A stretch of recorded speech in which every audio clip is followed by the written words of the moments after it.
அன்பு சகோதரர்கள் அனைவருக்கும் என்னுடைய நெஞ்சார்ந்த பாராட்டையும் நன்றியினை இந்த நேரத்தில் நான் தெரிவித்துக் கொள்கிறேன்.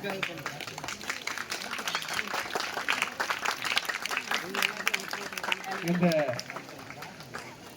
ராஜபத்மாபுரம் கிராமம் ஒரு ஒரு பெரிய ப்ரோக்ராம். இந்த மாதிரி வேற எந்த ப்ரோக்ராம் வந்து இவ்வளவு பேர் வரமாட்டாங்க, வாய்ப்பே இல்லை. இது வந்து அப்படியே அந்த க்ரௌடு வந்து கொஞ்சம் லைட்டாக வந்து ஒரு 1.5 மணி 2 மணி நேரம் ஆகுதுல்ல, ஒரு டல் ஆகிட்டு கொஞ்சம் எல்லாம் கொஞ்சம் அந்த இடம்லாம் கொஞ்சம் காலி ஆயிடுச்சு. இப்போ ரொம்ப டயர்ட் ஆகிட்டாங்க போல.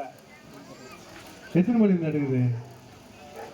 6:30 நடக்குது. அது ரொம்ப டயர்ட் ஆகிட்டு இருப்பாங்க போல. இது இப்படிப்பட்ட ஒரு நிகழ்ச்சி மட்டும்தான் நம்ம எல்லாம் வந்து இதை சொல்லுவாங்க, மகிழ்ச்சியாக இருந்தால் மட்டும் ஒருத்தர் மட்டும் மகிழ்ச்சியாக இருந்தால் போதாது, மகிழ்வித்து மகிழணும். நம்ம மட்டும் மகிழ்ச்சியா இருந்தா போதாது, எல்லாரும் மகிழ்ச்சியா இருக்கணும். அதனால அப்படிப்பட்ட ஒரு நிகழ்ச்சி தான் இது. மீண்டும் உங்களை இந்த கிராமத்தில் உள்ள தாய்மார்களுக்கும் பெரியோர்களுக்கும் இளைஞர்களுக்கும் என்னுடைய நெஞ்சார்ந்த நன்றி இந்த நேரத்தில் தெரிவித்துக் கொள்கிறேன். இப்போ பார்த்த ப்ரோக்ராம் அத்தனையும் ஒரு இன்டர்நேஷனல் லெவல்ல இருக்குது, சாதாரணமா சொல்ல முடியாது. ஒரு சிங்கிளா ஒரு சோலோ ஒரு டான்ஸு, குரூப்ல ஒரு டான்ஸு, இதெல்லாம் எங்க பயிற்சி எடுக்கிறாங்கன்னே தெரியல. பரதநாட்டியம் உன்ன விட்டா ஆடிக்கிட்டே இருப்பாங்க போல. அவங்க எங்கெங்க பயிற்சி எடுத்தாங்கன்னே தெரியல. அந்த அளவுக்கு ஒரு பெரிய சிறப்பா இந்த மேடையில் வந்து ஒரு காலத்துல ஒரு 90க்கு அப்புறம் முன்னாடி பார்த்தீங்கன்னா 90 அதுக்கு முன்னாடியெல்லாம் இந்த ஸ்டேஜில் போயிட்டு விளையாடணும் பேசணும் அப்படின்னு சொன்னால் யாருமே ஏறுறது கிடையாது. ஒரு 90க்கு முன்னாடி, அது அப்புறம் பிறந்தவங்களுக்குலாம் தெரியும்னு நினைக்கிறேன். அதுக்கப்புறம் பிறந்தவங்க தான் இது போல் ஒரு தைரியமாக ஸ்டேஜில் சிங்கிளாக ஏறி டான்ஸ் ஆடுறாங்க, பேசுகிறாங்க, எல்லாம் செய்கிறாங்க. அது காரணம்னு கேட்டீங்கன்னா நம்முடைய வளர்ச்சி. நம்ம இன்னைக்கு எந்த அளவுக்கு டெவலப் ஆகிருக்கிறது வந்து இதுதான் காட்டுது. உலக பேரறிஞர் பாபா சாஹிப் டாக்டர் அம்பேத்கரை போன்ற ஒரு தத்துவம், அவருடைய தத்துவம் என்னன்னு சொன்னா இதைதான் அவர் எதிர்பார்த்தாரு. இப்படியெல்லாம் நம்ம வாழணும்னு நினைச்சாரு. இப்படியெல்லாம் இருந்தா மட்டும்தான் இந்த சமுதாயம் வந்து முன்னேறிச்சு, எக்கனாமிக்கா அதான் பொருளாதார ரீதியா டெவலப் ஆயிட்டோம், எஜுகேஷன்ல நம்ம எல்லாம் வளர்ந்துட்டோம். கல்வியும் பொருளாதாரமும் இந்த சமுதாயத்துக்கு 2 கண்கள் சொன்னவர் யாரு தெரியுமா? டாக்டர் மூர்த்தியார்.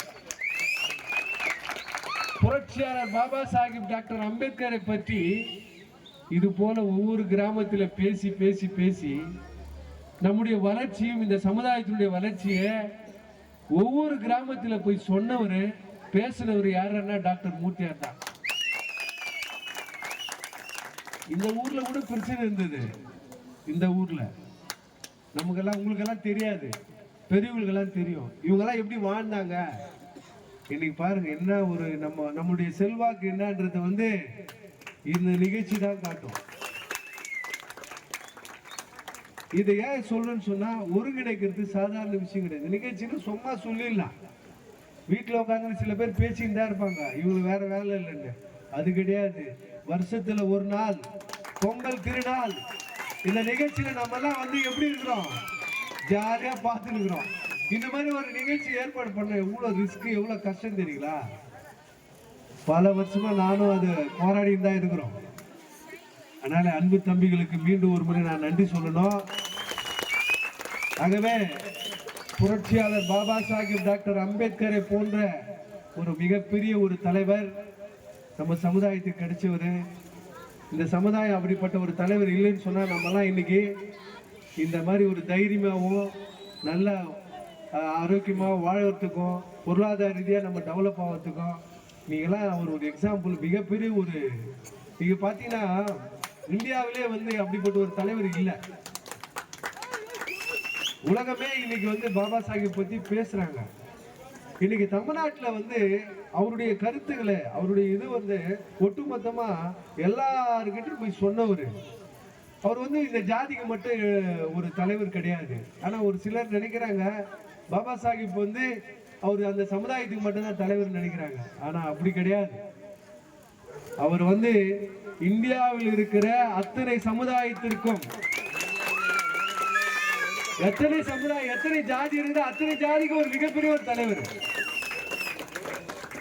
அப்படியேப்பட்ட ஒரு தலைவர் நமக்கெல்லாம் போராடி பெற்றுத்தந்த அந்த மிகப்பெரிய ஒரு சுதந்திரத்தை நம் பேணி காத்து கொண்டிருக்கின்ற ஒரு மிகப்பெரிய ஒரு சக்தி எதிரான்னு சொன்னா டாக்டர் மூர்த்தியார் என்ற ஒரு மிகப்பெரிய ஒரு சக்தி.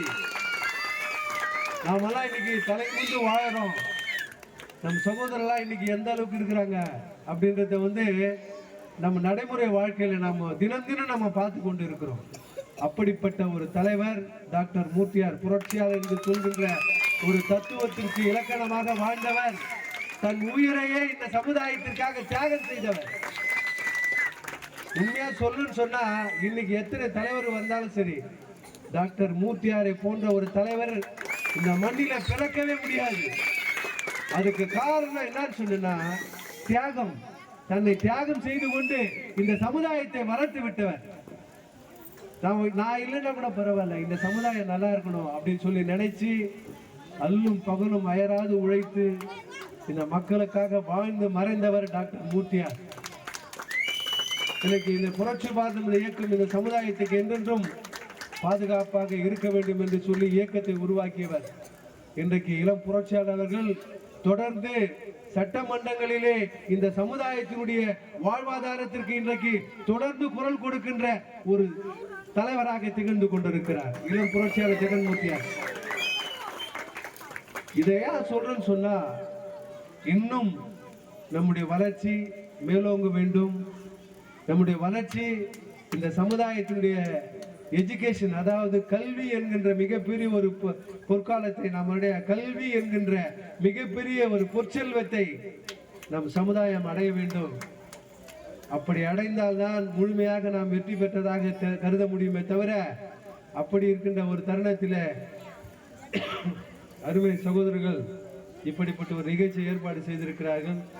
இன்னும் குழந்தைங்களுக்கு நல்ல கல்வியை கொடுக்கணும், நம்ம டெவலப் ஆகணும், ஒற்றுமையா இருக்கணும். ஒற்றுமை தான் நம்முடைய வளர்ச்சி. ஏகப்பட்ட பிரச்சனை இருக்கும், எதுவாக இருந்தாலும் பரவாயில்ல, ஆனால் சமுதாய ரீதியாக நாம் ஒன்றிணைந்து என்றென்றுக்கும் ஒற்றுமையாக இருந்து போராட வேண்டும் என்று இந்த நேரத்தில் கேட்டுக்கொண்டு, இன்னும் பலபடி நாம் உயர வேண்டும் என்று இந்த நேரத்தில் கேட்டுக்கொண்டு, கல்வி பொருளாதாரம் இவை இரண்டும் இந்த சமுதாயத்திற்கு இரண்டு கண்கள் என்பதை நாம் மறக்கக்கூடாது. குழந்தைங்களுக்கு நல்ல கல்வி கொடுக்கணும், அவங்க நல்லா படிக்க வைக்கணும். இந்த ஊர்ல ஒரு டாக்டர் ஆகணும், இந்த ஊர்ல ஒரு இன்ஜினியர் ஆகணும், இந்த ஊர்ல ஒரு கலெக்டர் ஆகணும், ஒரு எஸ்பி ஆகணும். அதுக்கு என்ன காரணம்னா படிக்கணும்.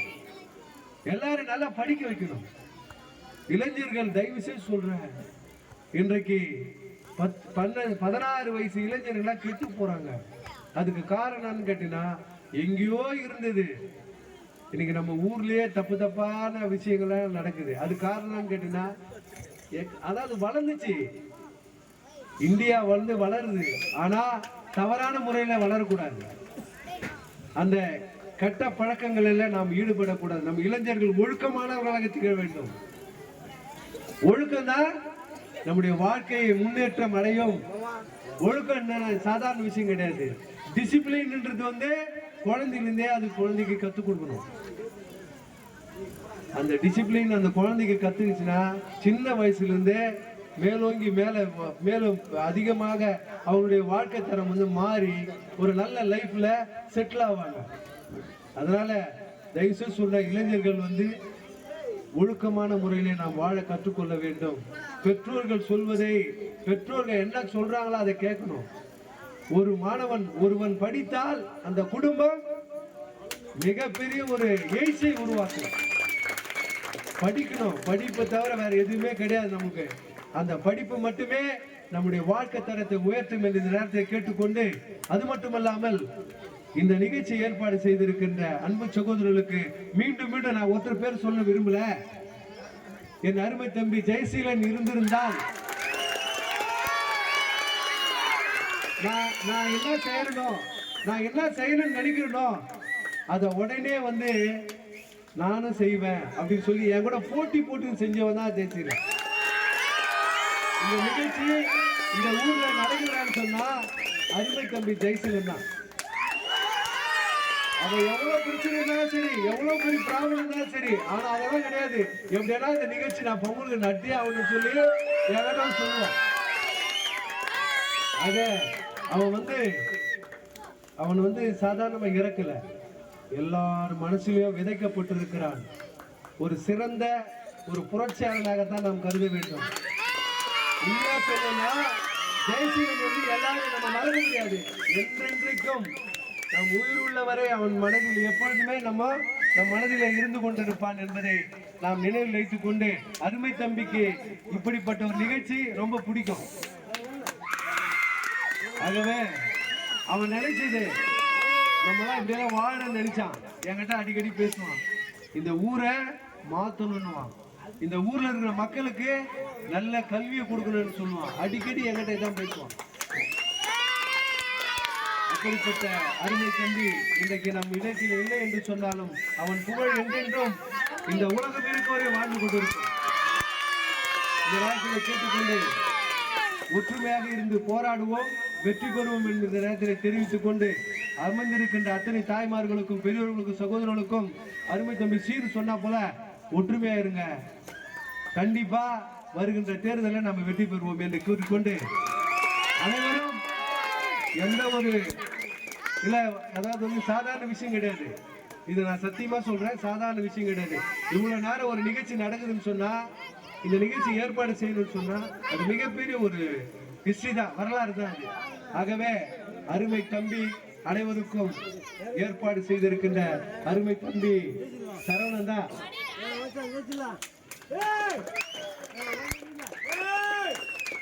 ஏன்னு சொல்றேன்னா